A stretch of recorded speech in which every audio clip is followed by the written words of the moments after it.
Everything for me, Mama Kwaba be made mobile experiences in life with Jumedia when you go see our Angel TV. So na ene ye wo Dubai ye boy e pin eye me ankasa menua bema papa bi or ye CEO misikani papa bi Oseikrom restaurants. Oseikrom restaurants. Oseikrom restaurants in Dubai, in African foods, in original foods. Everything is original. And ne misio na nkasa my handsome Akwasi Boateng. Me dey my friend na Akwasi. Wo ha sikawura businessman. Wo ha iti eni ba betwetwe enkomo na me pacho wadaro ma ye nkono hoy ye ntwetwe enkomo. Hey, brapeni. Mama. Bibi abako de. Na me adun bibi abako. Obi a ho ye. Na me adaro. Wow. Ye ma akwaba experiences in life so. Na Akwasi ye hwan ya wo school we hin wo free hin fa. Akwasi Boateng de me free kakra. Okay. Yeah, metna hafo. Okay. But you won't be free. Okay. Yeah, my papa mo kodo kuko hono for some years back. Okay. A chakra. Yeah, until when I'm cool school, started school, which is 90s, no. Okay. Cool school no misa. Cool school no misa, no. 90s no ABC 2004. Do JSS and I'm back Kumasi. Okay. And then so back Kumasi, me blam sa team, so I'm sa go back again. Okay. And then so me sa echo sa baby 2006. What you say? And so I go secondary school. Okay. And back to Tepa. I go secondary school honum. Okay. A baby. I hope I never think I'm 2007, but I'm sorry repeat as I be 2009. Hey. And I'm a free honor. And back to public school honor. I say on come 2007. And then also no Saka Magica crack. And I call you 2009. Gosh. From there no. 2 years difference. Yes. From there I me admission to Legon. To me free honor no to 2012 na me. Okay. Me we in there ma back to Kumasi view. Okay. All the time I'm running kakra sa anti. O mo na mbenya adwuma. Me we na menya adwuma o Legon ho na law school. E wa Accra ho na yeah. Legon law school ho na menya adwuma. Enti empanifo bebre bam ho na mo library, law school library to no bia ni me. Okay. Yeah. A special prosecutor ikra na woni me. Kwesi Jabin. Oh wow. Honorable. Enti me no mo ati ho no me we national service na be free ho. And I'm konya university bi so koya adwuma no na Indian University. From Sikkim Manipa University I was second one or some second for the no bobo no. The building bo second one opposite Provident Towers one. Okay. No some be adwuma kakra ho 2014. We adwuma 2014 to 2016 no. Na hono na nye na so no. Na me bra bi so ha 2016 na me so Dubai ha no. Oh okay. Na me ne kasa no se me mra. No ye 1 month visa ma me ja me de buy. Eti oba no o de just 30 days visa na o de buy. Me 30 days visa na buy. Okay. Na Akwasi mi ntwa wano wadaro ma mo ye anuanom dodo sei. Oh ye Dawson me papa ma de 14 me na me last born. Eh na chese de am say me papa ti asia nka mehye ni kutu pan maka chense papa wo more because no obi be hia ni bia was me papa wo dodo. O papa wo say oh 14 ba ko 14 e na mama nso wo say me mama ankasa de ono wo 13 eh na papa no afshefo mo fanche me ono wo 13 so ati as ono wo 13 tete ya ka 11 na papa na one boy okay afi na matiase na chese madi kan wo 13 na me papa de ba ko be wa me papa de ba ko be wale no ese man ni da wo 13 na da de ba ko baye afi na matiase me feel so say ma wo 13 da wo 14 okay ti na me yam shame no okay ti ma say na me ma say a man ye 5 okay me 6 okay wow it man da nyina ti ase there be me papa wo 2011 satam na baby school so sorry kafra and that's where that in 2011 na mama dey 2023 and last 3 years here oh so sorry kafra eti yento aso and I will say obra bi wa ha na o ma wo di Dubai visa 1 month yes me dey 1 month ni be duru ye no dey na easy satam me do July 10th yeah July 10th satam no mo ye akiri na wie July 10th year ben 2016 July 10th okay normal year e chere na wi nti no more some days bi wo no ma think say as a holidays and ambulance so na wi wo nti no adwuma sama den okay nti me ba no from there no ma nya adwuma da na visa ni wu na ma ko visa change ni ade nti boys am no ba ne doso ne doso pa ne me ba kwa boys am no mu hia ya beduru ya no obi nya ba bi na me ma na be si ne so no ko ma wo nya ba bi da ne nipa be 7 say o mu nyina call back because ne adwuma ni ho wow na me dem se me ko metenam say ti bia metenam go me kwa me already me judge man na me ye sa university ho no me judge that time so efie so nhyada nye efie nye say o mu nyina no me brothers mu nyina no o mu say o ma head down school okay ma ye krasi adwuma ne sa no man nko a what you say nti e ba sa na me manya beduru nko na say me try best na me dem push me ho etu buy wo betena wadam for nche wadam for ma wo buy no me ba me try nche me ba na allergy bia na me nim no kuma say allergy ono na man be see my be so man so luckily man be see so Mr. Jekum ono no fe ye krum ho no ma fijase ho ofidwaben asante dwaben ofijase dwaben oh okay ono dwaben ho no fi timbe si ne so ha sei no ono na ebo a me ne ade a na fe later na say emre ya bakakra won se nipa de won tun mo wan ko se yeah sure tena visa change and the boys am not buy there me na me call visa change ni mo me call makoma ko 5 me koma me call ma ba sa na ye mfa ma o visa ndo be ma say o ko ba o be padwuma nti unya dwuma dia na wa de o ma se visa na ma na o be nya ha na mo yi na comment na ha permit no ya visa se na nkasa no okay sanity nti me call na ma ba ko ma nti me last day me last time me be call no eno say na minister nti mai bi I cry friend say me fe no boa me okay man even boa me o ya de boa me nti na me pe amanfo ma no obi o person e visa free Ghana ba obi o person change the visa na ma pe na nti nyanam de kuma na no ahwe so de bia ma me so me ni scam de bibi kakra na de be ma wo no na wa kipi nti no wo hia bibia no so aye de ama wo nti o kipi ya na me de eduru media no so media no wuye na eduru so no na odi ye bi ma me na me ko charger me from Sharjah na me call Oman. Sharjah ne we hemfa. E wo Dubai he ya. Dubai he ya kro foforo. I to say bia Accra ne Kumasi ana Accra ne Konongo. Na Accra ne bia Cape Coast. Oh okay. Enti no me last time no ye visa change the man me ye ko ne nipa 5. Nipa 5 ene ye call. Enti ye call man ba ye be unso ko ba na wa ba be ka border na chi. Ti service ne ba na wo de pia bonten. Okay. Nti yakoba and you be 11 days inside. Hey! Visa na MPA.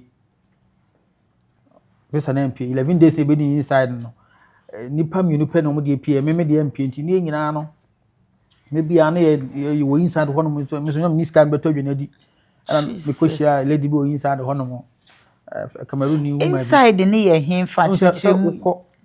O the flight no koba akwa ba no o termination a o visa na film na so fi kronim enti o koba o ko visa change na wa ba no ba beduru no o betena fe ne say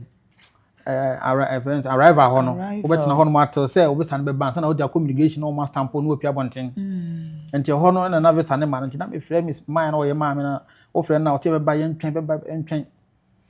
nye tena mu sa memnim the na system na ye yet me tena ho for 11 days 11 days no ye me nware da pipi senda e wo airport no backside ho na timi ba na me ro me pabo si na me nam sei no me de me sa dwidwi mu ana etutu na nye ize ho no mo enaja edi pie eno kra so na e 1 month visa edi pie abontim because ono ye che me wa nyimsika eja to 1 month na obetimi ya ma 1 month na obetimi ya ma me na me ba fie ti mai na me be so no so na me won nchen ya anti bia na otua me dan kama me ne ade do we so na opa ba kakra tina guys why ni pay die yeah tina guys go inside ho no mo bi o mo ye aduane na mo ma bi adi ani ade anti bi ho so a omo no betimi tina kunya mu sa ma ade chen because me wura inside ho na obi abeda ne bed so munya ba bi na o tia se ento o mu anopa no ebo be 5:36 na ebi be kwa adwuma omo sore no mo kwa adwuma na makoda kakra te bo be 4 o'clock na omo ba 4-5 no mo ba fi nti no wuntimi na se me man so e kago man e kago na ja na medina chi o ya so ye nko ti ye kwa na ye no man satam ne phones no mo to no mo man photo francophone mo ba be 500 ko ma se ni akra nti ye pack mo sa na ai dey na ya ba fi abi one man $50 na ma bobo anu kakra sa because me se bia visa ni wu a me sa da kosesa no anhwa na waso aye she nti bu wo so anam de bia tua dan ka ada manya ska tua da ka ne de na bia boys na ka jem se me tena bonten nti efie ho no na ase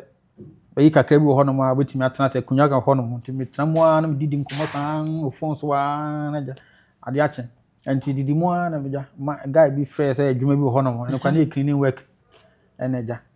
nyina ye ko interview ni anu mo fire so mo fire kran so mo sa me ko tena mo accommodation ya be 4 to 6 months na mo nyanye pipes ma ye ni atete ho no mo na fe na visa na makwa ye 1 month na sa ewu ese miniska na mo sa ba ma ne ho no mo na e be she ho no ma be 5 days to 7 days eneja na ko de normal ko airport bi ko Ghana na wa ya sere no agene normal no anti yana me ko bo hono ma wa airport bu atem na 2 tem na 1 na ma ko bo hono ma anti me nipa na ma frɛ no ma na ba nipa na je no ma no so o check in no so o code ya na me nya sika me ba na o tua me manager me na musa ana me sare ko san pipa no nti later no mo frɛ si emra no we sa na ba ye ko na se kini work no na nye tino na ye clinic am de ko different places sa na ye clinic ni sa na ya de hwam so no adwuma ne dia no den timi ye ne be 1 year no na lucky na me ye adwuma Dubai Mall na ubenya adwuma Dubai Mall ubenya adwuma ho no okay clean na mu na me nya adwuma no na barrister work Tim Hattins o ko di ba ma na mo fa me manager no e good to fa me no which is 2018 no na o ka se me ko Ghana na me mra na me ko na mo afa be se ya ma me na me ndey na me na me say no me sacrifice it na me take risks na me ko Tim ko du Ghana na me ne HR ni dim komo ni ade na aye email to send email na ma reply sa na o se beba ti wo mu na pipa ni bia ba na ma sign o mu ani bia ba na ma sign sa na one day into October 30th mo ma na me nya email me ko hwe na se visa na ba 2 years no se na ma me wow na me try ticket na mja me de ba mfiri kuma se me ba mo dim ko train so ha so de barrister working sa na ma de sandwiches no be ko training ni ada amode free Kumasi ne ho no yenti ase na chese obae no sign call back to Ghana so me nya adwuma me clean work no me koye na me jaye no me konya opportunity was Tim Hattins ho no na ona say won take me wonya adwuma o so sesa ada so be ye adwuma 1 month ma company no ana so be mo ma cancel no ma ji wa 2 months to o cancel dia o cancel we no na different companies so be nya da aja dey aye wo so de na ma enti ho no ebia time o de be yama ona betimi ache so betimi ache so ne kofi ne bra okay ebi wono ma okofi a omo fa visa ne ma okay wo mo nye na okọ wa free obi aso a wontimi uniska basa de aba de lucky no de me koye de nyame ya adom mo ye ma me sa aba back mba me kuko training ana ja mo post me call me friend say me station koye adwuma na me adwuma yi ha ya friend say Shai Street here ya friend say Sheikh Zayed Road ha ya Latifa Towers okay we adwuma kra na jom de me ko charge am koyo kakra ne me nti charge ne mu no charge ne mu nyina na my am better than chain no once cargo na no ye nti no nti me suan okay the more na wo kona me be nyina nti me ye adwuma ni nyina me ye cleaning work ne friends say barrister work ni nyina no na me Ghana for no me hu wo mo no bua na busa pa so ship no ma bua na ma je no ma de abre no no ship no ma na ma dey me nya kakra so ho okay san na me na ti me bua me na off day na makofa no ma bia de gukam na me de abre no on ha na me ko sa nti wo shepo no ma na ni ko du Ghana na me customers no de na ma je na me de ma me microphone no ana me na nti 2021 no after corona no 2020 na kwa na da so kakra na so no ene amanfo hu me too much nti no say me dey me jai me company na me ye na me be ye cargo no proper na wa wo hwe na wo ye wo dia na ye me de oh okay ana me nti 2021 no ana me jai na me am ti me ba abon na me am be me krata ana me started say me ye me am cargo one kasa business kakra sa na aha no wo ye krata na say wo kasa say wo ye krata it take how long na say ne boarding eyi be ne boarding en chede say wo ska dia en ye wo disk wo ko hu ni partner say obeya ma nko ade na o ma lete ni ade na sensen wi ofele bibia na the immigration na say ye bibia ye okay bia but before so no be start no bi won ma ha na etua be 8,000 dirhams 8,000 dirhams na ko Ghana before no now is around be 35 to 40,000 cedis Hey! And then 2 years, but every 2 years, be no, so they renew. What you say? Every 2 years, be renew. To sign it here. And I'm here, it's me, and me, ye dear, na me, na satam no, me ye visa ni na 2021 na me me better na ha no. Na no be an frame. Say one be fraud no abre na me.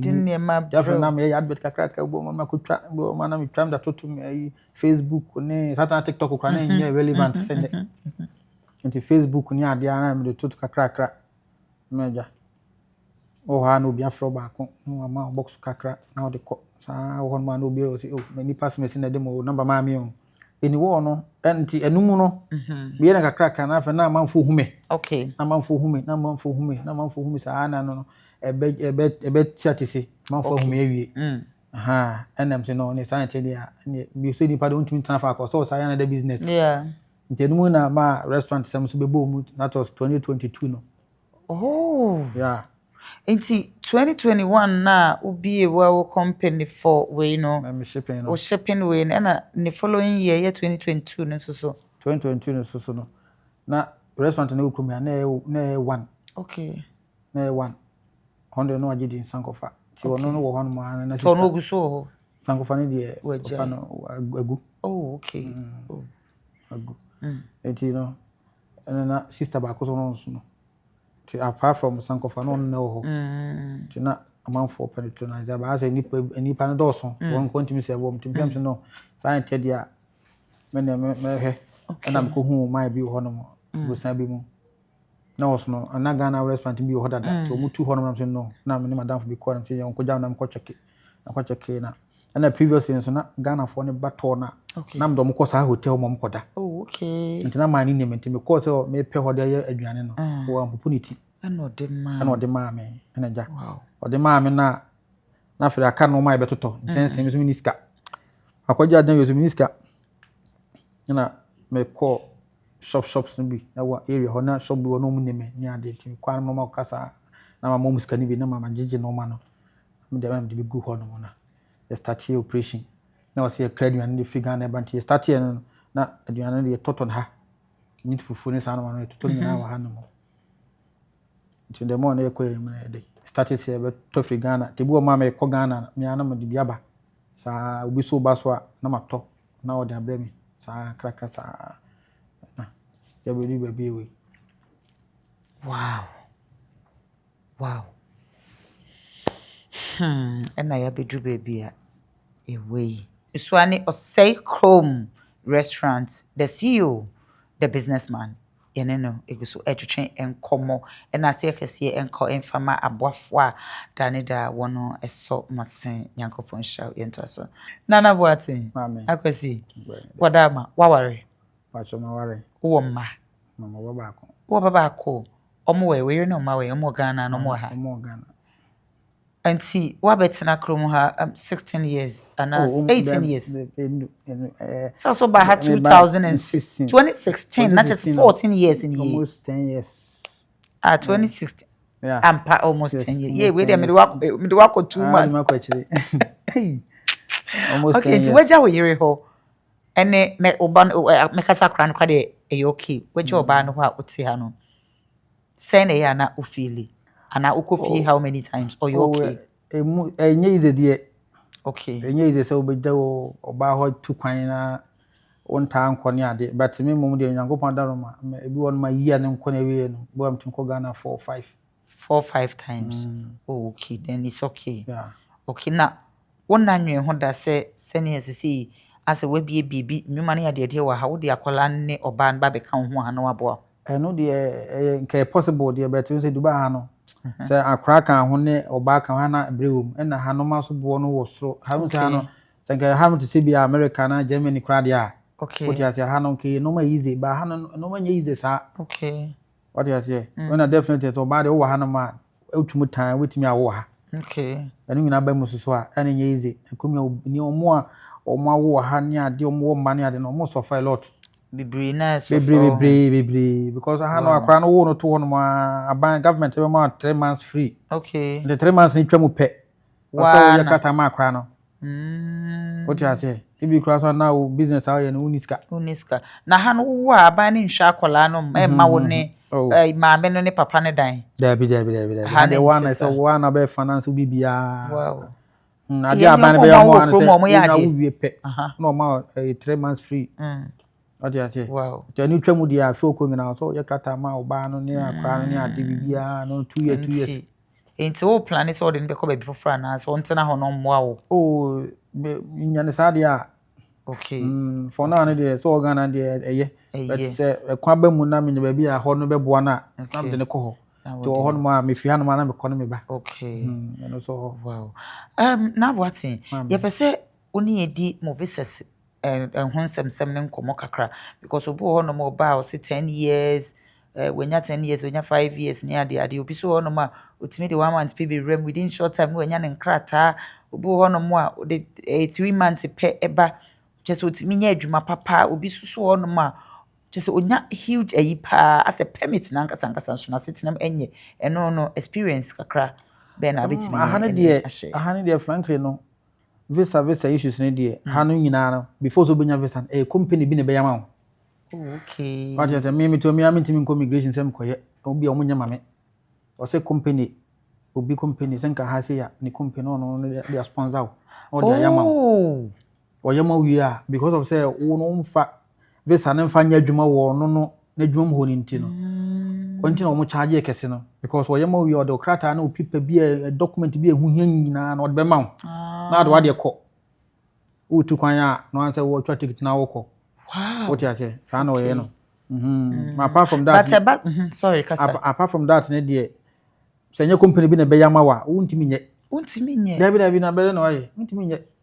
But apart from that, ne so be yama sana. Unya issues because other countries, say Germany ni ade no, obi ntimi nye ma. Eho no other countries in the make say wa na be dey. Obeko akobo nsa no ye be ye interview kwan afa so oba ha de ntina oba ye address ni ade a wote so aha no mo check address ni ade a wote so aha intermake me di kaka na ha no company na be ya ma ti sa company no ni details na address e bibia say ho na wote yes o mu say ho na ye adwuma okay what you say ti sa company no documents ni bibia na address be bi o wo ni bibia na obede or the best sponsor to the yema we are no because of say all charge will be 8,000 plus no we are not documents now okay documents if any say documents be hu hia che say wona abontina police bi hu a obe yi ache no okay what you say now sa company na or the yema wona da paper no so no we be 2-3 because wona abontina police say any fa na ye adwuma o so tumi bo sa de ko ndi aha ne ye adwene yes ene ye dinam che o so hu sa de nyina ni minyansa de obebo mache waso be hye oti ha ne atamwa eso na che sa ha ne control ye adwuma pa ha de ye adwuma ha de ntimi interest pa so e de na ma wani gi e wo Dubai krom ha sei oh Dubai de me momu de me okay ne say huntia because say aha no me pepie de okay pepie de me adwuma okay e pon wa dem makoda de chan ma sorry media no me phone me manage apart from that me ni ba bia me ba krom ya no me call club da okay me ni ade no ayi kwa de o me hu so bi ye bi kra hada okay this bia be dem nipa no ni ma mbe no bia o ma transfer kra bia no kwa de too much okay de too much kwa na etim bechemo control timi ben say de mu ye de sa obi dan baby na o te say bia different room na manfo ye da obetimi afra mo ma ba bechemo nti ha ne de it is any other countries you know e call a year parties near the na ha de ntisa ha de me so far me ba ha de apart from say e bia artist be figure na ba no ma organize na bia no kra na se bia club bi mu no makojo ho na manfo akọ o ma ya advert online na ya to ticket bi ni akọ wura mi akọ hwe bi ni ekọ apart from that na de untimi nyi bia bi sa Dubai na wo no eni makoyi ma but wo ani je mu ha o manage e den na ma wani je pa wa ha so me de manage say me so na me business na me ye dia me ni age okay me so na obi frame sa kwase bia BBC yema me na me yema na me nya kakra ho kwa dia na e manage apart from that na ani je bia he de ni ha okay wow ani je bia he dem cause say enya club na be kone bia be nya ka command on so ani je obi di birthday no mo kone bia me unya me okay me nko senko bi anka we CEO wo ni restaurant ka sie die nka bibia ekwa ana omo ko ba bia omo ye bibia anka ese nka wo de ho asa wurewura hyehyehye omo frame ni ade de ba bi wa busy ntimi enko omo aso ne bia last time say artist bi oba ha no Kimpaluta think say okay yeah oba Kimpaluta yeah and say ni sep ye koi yeah ne bu na a strong man so ba so ye ko bi ni ade ba ya ni all the time mo Ghana for Dubai mo hu yen a mo ni jipa mo kire odo e ma no ye fe pa enti apart from say meka say Dubai obai ya aboa amawe aboa bie nnwuma ne ade no watsena se aka se menu me ho da se nkofo nkro America Canada nom Europe ne ade unhunyanka ukọ ho dan Dubai ana sa akwanto de me mom de me hunu se ba bia betimi ajew okay ba bia no betimi ajew because maybe previously no 2012 no na mo on law school hormone you know me Canada e ma visa ni ba ni bibia ma na jemi tatam kra na 12,000 cedis enso no ma no ntimi amfa ma nko me passport crap to na kwa me sanka na msaye foforo ojimi sikadi ojusi nti fi wona mo no ma nya heda anye ho bio wow what you say wow to say nia ye nyina nim say me call Germany ya e ba ya mbetena Ghana ya me go so to asu enti akwanto ni de ba bia betimi ajew okay ba bia ni nyina ya wo nipa no nipa no nduma ni de edene so no kakaka sa na na wow ba Dubai say no obi wo ho no a ebi kra aka so onko tam ne kan onko sha brabo fofra say onko wow o mu say hiding problems be bia me hu say wiase de ba bia din ba bia nya easy so obi wa Americans no otimi fresh ye mensa ni sika oh okay what you say obi wo Europe otimi fresh mam kakra say minidi okay what say na tie sa so ha so no obi so tuan so frefie fra Ghana say ma say me bia me da kra me nya sika ntua me da kan ti sika ma me wow enti adin de sa na tie eti ene se utu kwan a meka se ene ne nanka opese utu kwan a na se utu kwan a nka still be choose Dubai oh semi to kwada se untu kwanda na ene meka se opportunity bi aba nka still be choose Dubai oh previously the na me na madwen ni ha say na na won say o Ghana no kwa no me before mine no me be share na o ya ha say ma me na me kwa no na won say na manfo body na Arab countries die ni ade ntino me nyina na obia ni focus obekọ Europe na obenya America na Australia bia kwakọhye okay but e bedum ni won say no e de ya ba ne de ni aba ntino no ma betimi asa eti wonu hu da se oba Dubai obetena Dubai oh debi previously no there say me ba hofro na adwuma sam na ne ma e top kakra no there e dey say obenu ho there but ma nu me ho say metu kwan ma ba Dubai ha no mintimi nkasa ada wow nyame unshao ya pesa woni yen share wabrabom experiences deep pa Nana Boating Akwasi mama see you wabreda oh you are say there say because yehu sa say on share da mreda wabre pa ma bre say wo da sikamu ana debi we show say won me na sikamu da o ma me sikani o ma mo nika pre o unika me debi me na sikamu da etu ba Dubai ye pese oni yen share Dubai experiences oba ya wafem deep pa Dubai experiences die obia fa bumuda even kra ba bia beda kra no enye easy e ba ye ya na ba bia na me dai na boys ya no mo ye nyina wo fi ho no mo o mu se na man ne boa me man ne de me ko nhira me hira no o boa me o aduane no otoma me ne ade ba du ba bi no na opa ba kakra nipa de na metiase enti no de man ne ha me pan se boy ba kon ne mo wo ho no mo no edua na aduna me koda o se me ntra bonten me minister timi mpie o kuma sisi a ana me pie betra bonten because so me na so me ntua dan kan ti bedo mada minister me di tua because o mo no boso me so o mo chetua na papa ndem ma mo se boso me so amonya adwuma nchentua na se obi ai na adwuma na o tifie ho papa na ho no ye ne dia ho na ha ti boso me so a na wa calculate na obi atua ne dia na light bill so ba no be atua internet no be atua ha ba nti se wo da mu free na wo dware nsuo ni ade na wo use internet na wo ntua so obi da ho be ne ya enti no obaka je o mu so obi o mu ntimi nkante ba ko pesore se wo de hye endem da ha na wo na dem ha na mo pe bi koda untu niska untu da nkante member da ha na ma wo de na be unni hwe kante enti wo da bonten ma de chen da o bebre kura metena kunya mu saa ma de chen metena kunya ni mo na e wa bonten ana se dem e wo da bi se room ni de ewura mu a e wo mu mienu bedroom so yetu na mo wo I say fence hawk to be ho no mo but horse e horse air condition be so krom aso na June July August September ni na heshi heat wa ha what I say na sa ho no no fan bi am ho nti ho heat ho no no na light na bo gan sa nti mi to no ma na mi chat ya Facebook ya am say Ghana time no difference no e wa sisi ana ade an chinti ade chepe na badware eni ade cha bi abadware die bonye nso timi dware wi ana jama pie timi ko famu a me bana se minya kakra dia na me de man ne de wondo nko ade an ko ma da ho no ma anytime bi ya ko so na mbesi ne so but o mu no mo wo inside no ono be ka se ode hye ma won na ha man ne no wo hemfa o ha do Dubai ka cho camera nim na dana sima me wate oh Mr. Jokum die me se me friends me tene so an masore me ba krum ha no na bua me ya from beginning to the end what you say on e bua me ya oboa me papa adwuma kra me nya me first adwuma me nya e kra no ekrom ha no se unya adwuma wo betu agent fee agent ne baju sika what you say ti me first adwuma me nya on etu sika ma me wow otu ma me na me koye bo so me so ya mutu me ka me de kuma no se me mfa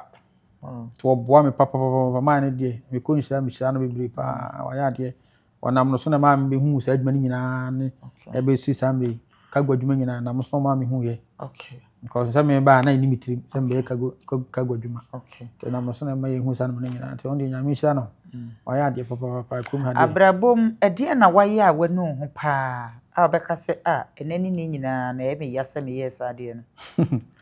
nende me to me de me obi hwenhye me mu okay what you say hwenhye me mu obi anye obi bia eye wo ya obi oh me obi ma de a na me confront ma catch ma me de oye me na bra de oye me mani enye ho me catch wi ano ano na me ko me baby but edien e na oye ya unu oh ade ba kwa me ye me nu me ho pa satam no de ni mu odene me ko ware ba ye no okay emu ba ya dene ti akire no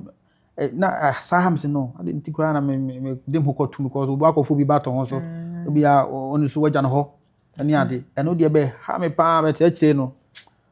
am say de besi bi aye ti na chese na wo ha na wo ko Ghana na akọ ware na wo san ba e na chese bet fa so kra kasem ne ade ate fa so kra ma ni dumu kra fe ne no ma ye kwa fe na ade cha ne e be frɛ ni e frɛ bosumi so e be frɛ na frɛ hu tete ni ade de du be na manu hu se no me hu kra nka ma ngware for now what you say but ni na enko wi so ade bi ai si ne ye mu a wow na ne ye mu a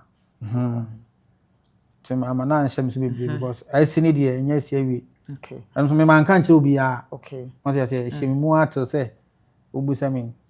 nana yesi Dubai nya abrochi hu ne se Dubai ha ya abrochi omoboa e dey nti no ye boa omoboa because kai bi even so what miles bi abetwa bi ya no what twa miles a different place ya foreign okay nti hu ne se Dubai ya abrochi of course e dey na wo Dubai ha se so special ase wani ji ho ye ofe e wa ha oh aha de eno ma bebre se wo ba hu bi bebre ha no mo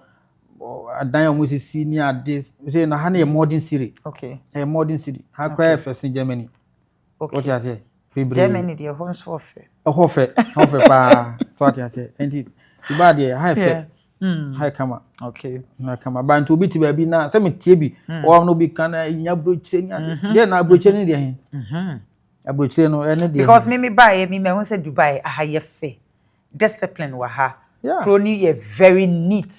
very very very very neat and enipa woman nso so do nipa and na security so tight e wo Dubai ha say it is obi ti baby na so ka say utina taxi mu kra cameras bom bebia wo nam bia cameras e wo honom a e bo ho ban e protect unti ama say boni na obi di boni wo kro mu a meka say odwene ho it is obi tina baby na o ka say sa ha nye abrochira de na abeka kire sa nipa Oh, Madaro ma show camera me catch and say be on onim de oka because abrochire no any hefa okay wo nipa na matna flight in from Ghana to Hanamo for almost 10 hours na abaka yam say nya abrochire na abrochire no de he okay we fi Hanamo call landing is 6 hours from Ghana to Hono 6 hours Ghana to landing 6 hours na me fi Ghana e ba Hanamo 10 hours ya me no ho na e kwa abrochire enti abrochire ni ba bia abrochire ni hefa nyina ne wo nipadua no personality no ne wo no sira wo besi ayi waduma ani ade obiti Hanamo wo ska so be o UK okay bebre ta kunfo okrom ya papa so we be almost watch we don't have idea ta kunfo okrom ha ani e chibi mami ansa na makọ ta kunfo okrom ya pa chibi mami anade e kire me na me nkope bi ate mami mesro tugu me so wan to enhu me so kura mam se wa mabe ana mam obe kun bi amame o mam boy bi tu mbie bi so nkire me ana na yas maba Dubai ne dia na maba o okay Akwasi ensema ya kanyina no ye de enkomo no eba ewiye se obi e wo Ghana na o hwewa nipa ne pese oputu kwan eba Dubai obi ho no ma na wabobo ni sika no wo pese wo de ba Dubai betena ha ebobra obi so ho no ma se de bi na Dubai de se nya abruchi mepe Europe visa anasa America na Canada na baby e makọ ho na metimi akọ bra ne ye eti so obi hwewa e den na betimi aka kire nipa krompa cho camera ni oh me so bi hwe me na so person tu kwan dia akwanto dia me nkan jo say akwanto dia ye what you say ba akwanto no ni ye ne say ni nyina gina wu ni padua na wu tu kwan no so wu ni padua na wu tu kwan no wo na abu so bi sa toto no ma akwanto dia enye bad wo ba na onya dwuma na wo ye nko ade a wo benya kakra what you say ena Dubai no so ba no so na enye easy ni nyina so benya agency papa wo do be ba wo pa dwuma kama ma wo adwuma bi wo no ma ba na be ya wo bu kofi na kwako cause adwuma na edene adwuma bi okrom ya bi eden ba ni nyina so benya agency papa odo beba oba de onhihia ono be ye no nyina be ye kama wonya adwuma na wo ye wonya akrata wi na wo ye adwuma na de mu kran say after 6 months na wo ye adwuma na after 6 months ya emra okrom ya say after 6 months utimi e free say adwuma ni kope foforo wow and after 6 months na wo ye adwuma na the more na wo ye adwuma na wo hwehwe foforo kakra santi nyame boa na wonya foforo na de katara ma wo say wonya foforo ntino wo ko no mo ja kwa fefe na asa ko bra foforo ni mu enti e ko basa na omo de wa ba no o ma be pa adwuma ma o ma be ka se permit visa na ya setena wa ha ma no 6 months no se uja ya omo nka onhwe omo ma problem eno de any depend won say me say me ba no me ma direct okay company of ma direct me de visit visa na buy the visit visa na de na wo advantage ni obi a company I said I have visa 2 years there before Ghana eno de wo ba wo hye na se most of times no kwa wo ba so ultimate complete 2 years no o complete 2 years ni dia and you free but o ba na want me complete ho na ya na dia asem ne ba no because ono bi wono ma wa visa na ma o ba be adwuma botwa ticket bibia o ba ya o de ka ba be fa wo airport accommodation asetena bibia aha so matese ese asetena ebi no asetena mu edin asetena de modern and you know wono wa yes 2 years na ma ono die definitely o ba so ultimate 2 years no what you say one team kra na 1.5 year there so ultimate twa because by you say me ma ya dem na o ba one team anwie na wo so wo ko won say ya but so ukuta visit ne dia na one abaye eno ya no control no head anye too much na wo ya dwuma na say wo person ugya ya no kra na at least me two for anka 1 year and ye wo free money pa no say 1 year no say wo bo ho kakra na wate kra no esa wo ne ne tena ye like agreement bibia ye kama agreement ye kama say wo free ma so na da untimi nka say menya adwuma ntimi free ompene okra nka ompene enokre so wo de na da to no so enokre pa Oseikrom ye de ye dwumade ni eba ewieye ensema ya kan nyina no wadaroma ehemfa na mema wabɔ ne tofa but ye pese wo kyerɛ ba bia nkasa potia Oseikrom restaurant no ewo because obi wo hɔ no ma otu kwan free Ghana aba Dubai ya wo dwene ho obi ti se me say Nayas me ba beba no na me dwene ho se nya shawama ne ho ahwan ne burger no ne ye friend say sa french fries ne sa ne manema nuane basa na me dwene ho pa se hotel abekọ akoda ana so abekọ akosu obi kura obe den wanya aduane papa Ghana aduane papa yi dia edi se ne restaurant bi wa ha sorry a order anasa wo fa taxi na anabas na wakọ akoto enti no enne na wa ma ye nyina ye hu se sa wo bedru Dubai a Oseikrom restaurant aduane papa bi wo Dubai ha aye African food no ehimfa side na se nipa no ohwehwe Oseikrom restaurant obi hu Oseikrom restaurant ne de baabi a ofri baabi ya no wonya bedu Dubai se wo mu pe a na friend say wo phone so pe na wo Caron Hotel wonya bo Caron Hotel se wo mu pe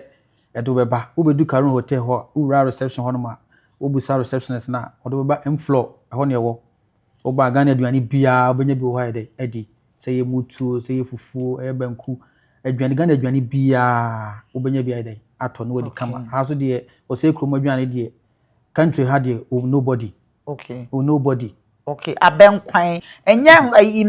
aben na o ma ye wo kan num we de wankasa na wonu wan wawo wo di bedru ankasa nkasa gum na ade momone ne sa ne ma no supercool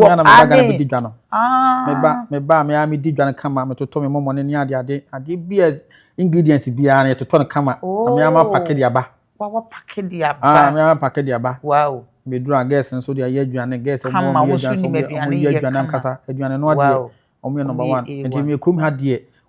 the whole world baby a wo bia tozafi wo benya be du banko ade awurade mu nyina mo ye bi bayram pesie ni mo atwime konya doa bode na wo susu mitimu se waduane no enye aduane a enye ayi ase okofa ne so bo okofa ne ma ne ba esi nsuo ne so che enti ne ba bedru na de chesa ahoden ni nyina afiri wo de de be antisa me de fresh bibia fresh kama wo bedi mo won say yes what ya me sha opa enti me pa cho wadaroma obetimi de wo number bi atudwa ase bia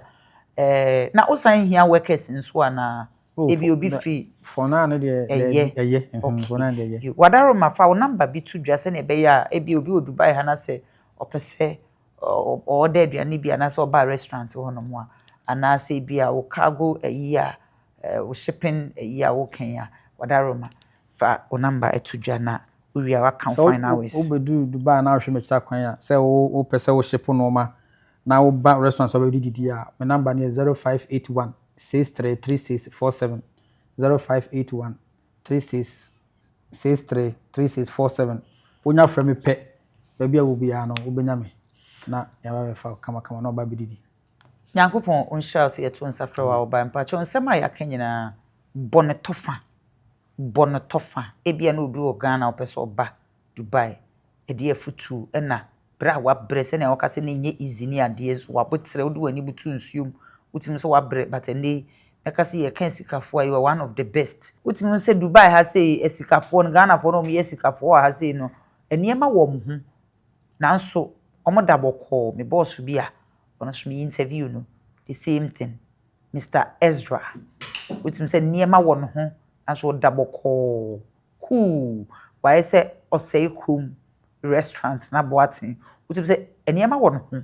nanso odaboko ti de wo show no obi ho na adwuma ni se ufitin ya na abe uchese unya restaurant na wanya store ni je kra no yesi se dan ni je no kra restaurant dan ni je kra no yesi etimi to ye mu bi ni pedua anya asem ketwa na so wabre ntimpa cho camera nim na bonnet fa emai dem kakra meka na se akwanto die eye akwanto die ye tukwane nim se ye ba no bibi se ni ye ba beye na ni etirim bed ye beduru mu no ena Nyankopon daroma normal dey bibi ekeka bibi ena ma yeti hu se ni ebeye ena ede toto akoma ye enti akwanto die se wo ba bia wo bia se wo Ghana na pese wo ba hanko ade a wo ba no eme wo ba mumu abamubuo die yifu akwam because abrabo no uma abamubuo di wani mu a untimi nko wani mu enti wo Dubai ha de heading ahaso ye akwanto ba bia be ko bia no unya nofo enti wo ba no no wasi wadwini pese wo ba no me fan easy ade bia nso a wonfa ize bia no nhira bam wote ase enti wo ba no so obeba nko an hia na wo de ani eden ubeduru na wayere ho aye adwumaden wote ase adwuma bia obenya bia so ba na adwuma bia obenya bia na waye se ye clean se ye de ye ye because unnim chena sem wote ase aha enti Dubai ne de me kasa hanya na meboa wo betimi abanko de brabi experience brabi na so be so bi na hwe na bi kura wo nyamaye no kura afi na bi kura wa ba beduru ha no na ba be ye no market kese kese titi so what it into kwanto die ye papa Yamin sha control die na Oseikrom restaurant big man or kase ye papa pant wo si brebi na kase adwuma bia na se sha wo so nipa ne ba no nya da bi brabon ni nyina se nyina ye adwuma I say no dey eye amafo ye dey but eno dey me ntu fo se bra na be ye enye no dey enye sha adwuma dey enye Oseikrom Nyankopɔ nhyia se brapani yeto nsafrewa oba mpacho hwe camera nim na fa enchia ba miensa ema wifi Ghana fo a ehwe na fi men wrap it up me den chia mo bibia me sisters mo kuma se o den chia free Dubai mpacho me den chia mo den free Dubai de my sister a mo kuma se me brothers mo nyina ne wife or Accra so me den chia kese mo nyina nya me hye bibia wa hwe me bia awrade nka ho na bibia nya kama mo bia Nyankopɔn wo nhyira wate si yeto nsafrewa oba yeda wase ebusua ahase na bre no be makwan ne yedi dwumadi no yedi esi ai okokotie Oseikrom restaurant one wo share experience no eno nti bomodia na fa ne nsam ne bi afetu hofo abrabo no ufiti ba akwa nyense ufiti ya na ukọ ese ofiri ba akọ ansa na wakomi no na da ne da mma me de hye mitirin se ufiti preko penso epose a emoja bebre na eba nti abrabo eyen kakra onyankopon unshra na se enkoma won a da ne da won eso masen Chelsea makeover na chese Dubai hade me ba ye wagemi aboso a watwitwimi na sene ya wotwimi ne nso de I said me wo Ghana pepe in fact the makeup is so beautiful on me, classy on me, unique on me, anodin anoshe Nyankopon onkoso enshobia makramo dasane ebesan enshebia